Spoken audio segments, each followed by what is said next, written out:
So hello Achiever, I am in LA today with a new awesome guest. He's Danny Brassell. He's American leading reading ambassador and he helps kids to love reading and achieve more. And I would love to have answers from him to help youth to achieve more today and in the future. So hello. Thank you so much for having me, David. I appreciate that. How are you today? I am fantastic, and your English is wonderful. Thank you very much. I let you to introduce yourself to my audience and the people who are following us today. Well, I wish I could speak better French, so I'll do it in poor English instead. So I am America's leading reading ambassador, and I inspire people to read, lead, and succeed. I get people excited about reading so that they can bring back the passion and productivity in the workplace. Yeah, you are specialized in the reading. Why it is so important to have the ability and the commitment to read? Well, as I know, just reading your biography, I was so impressed by all the different books that you had read, and you've really read about a lot of successful people, and that's what makes you such an expert now on success, is anybody that really wants to become an expert in their field needs to read a lot about that, whether you're Will Smith trying to be the world's greatest actor, yeah. he read lots about acting. He's awesome. Absolutely.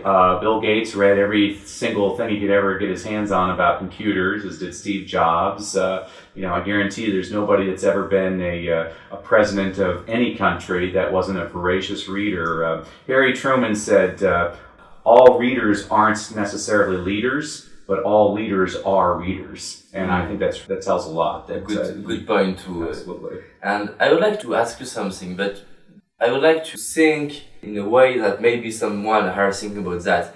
40 years ago, for example, there weren't YouTube, Dailymotion, and all these videos. But what do you think about the fact that we can learn maybe only with video? Because the leader in the past don't have the access to YouTube. That maybe that's the reason. Do you think that we have to read books because books are power, or do you think we have to read books because it is a way to access to this kind of information? Can we replace books by videos? Well, people always ask me that, and I would say, of course, it's not a problem what you read. Like when I was doing research about you, I loved watching your videos in French that were subtitled, and I was like, wow, that is reading. If you look at the test scores of students across the world, the best test scores always come from students in Finland.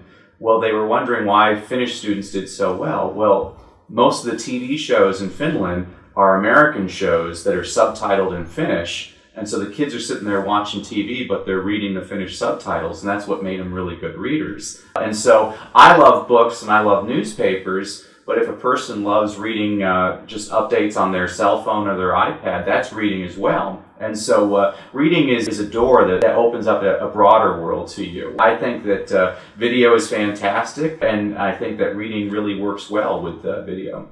Yes, I would like to ask you something. Do you think that there is a difference in the way we learn between a video and when we read? Do you think it is something different in the brain when we read and when we see some things? Absolutely. It's the same reason as when I used to teach kids, I used to always encourage them to see the movies of books after they read the book, because the kids always said the same thing. They're like, wow, Harry Potter, that movie's fantastic, but the book is a lot better. And it's because when you read, you create the story inside your own mind. When you watch it on video, somebody else already did it for you. So you're taking a lot of the brain work out of it. And the brain thinks in pictures, and so that's why video is so important. But what's great about reading is it gets you to create those pictures yourself. I was listening to someone who are explaining me that the new generation of children have difficulties to build pictures in their mind because every pictures are coming from the external world. That's right? Do you think about that? Well, think about it. You speak on success, and there's a whole bunch of people, I bet, David, that told you when you were young what you were going to be. They created pictures for you.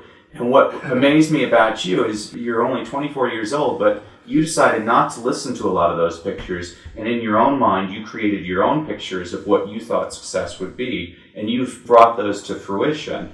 And that's something that a lot of people don't have the ability. A lot of people don't actually create their own images. And I do think that that's definitely a concern, is there's too many screens. I mean, here in Los Angeles, you can fill up your car with gasoline and there's a TV giving you a message. It's all over the place. Yeah, it's amazing because I am discovering that in the United States, and I was doing fitness. And I was surprised that there is a screen. Yeah. Yesterday I was trying to close, to shut down the screen. I didn't want to have the screen in doing the sport because I was listening Robbins, and I didn't want to have every advertisement in my head. But I don't arrived. Couldn't to shut down the. Shut it down. Yeah, in the taxi, everywhere. Everywhere. But even in the taxi. It's beautiful in New York.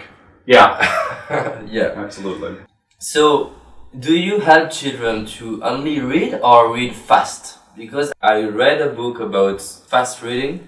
Do you do that? What do you think about fast reading? I'm actually a very slow reader. I read a lot, but I read very slowly. And I used to actually teach kids how to read faster, which is great, but people that read fast, they do lose a lot when they are reading that quickly. Woody Allen once said that he took a speed reading course and he read War and Peace in 20 minutes. It's about Russia. Well, it's about more than Russia, but that's what he got out of it in 20 minutes. And so I love sitting behind a really good book, and all of my books have tons of writing in them because I take notes as I read. I think you and I read a lot of the same things. I love reading about people that have succeeded.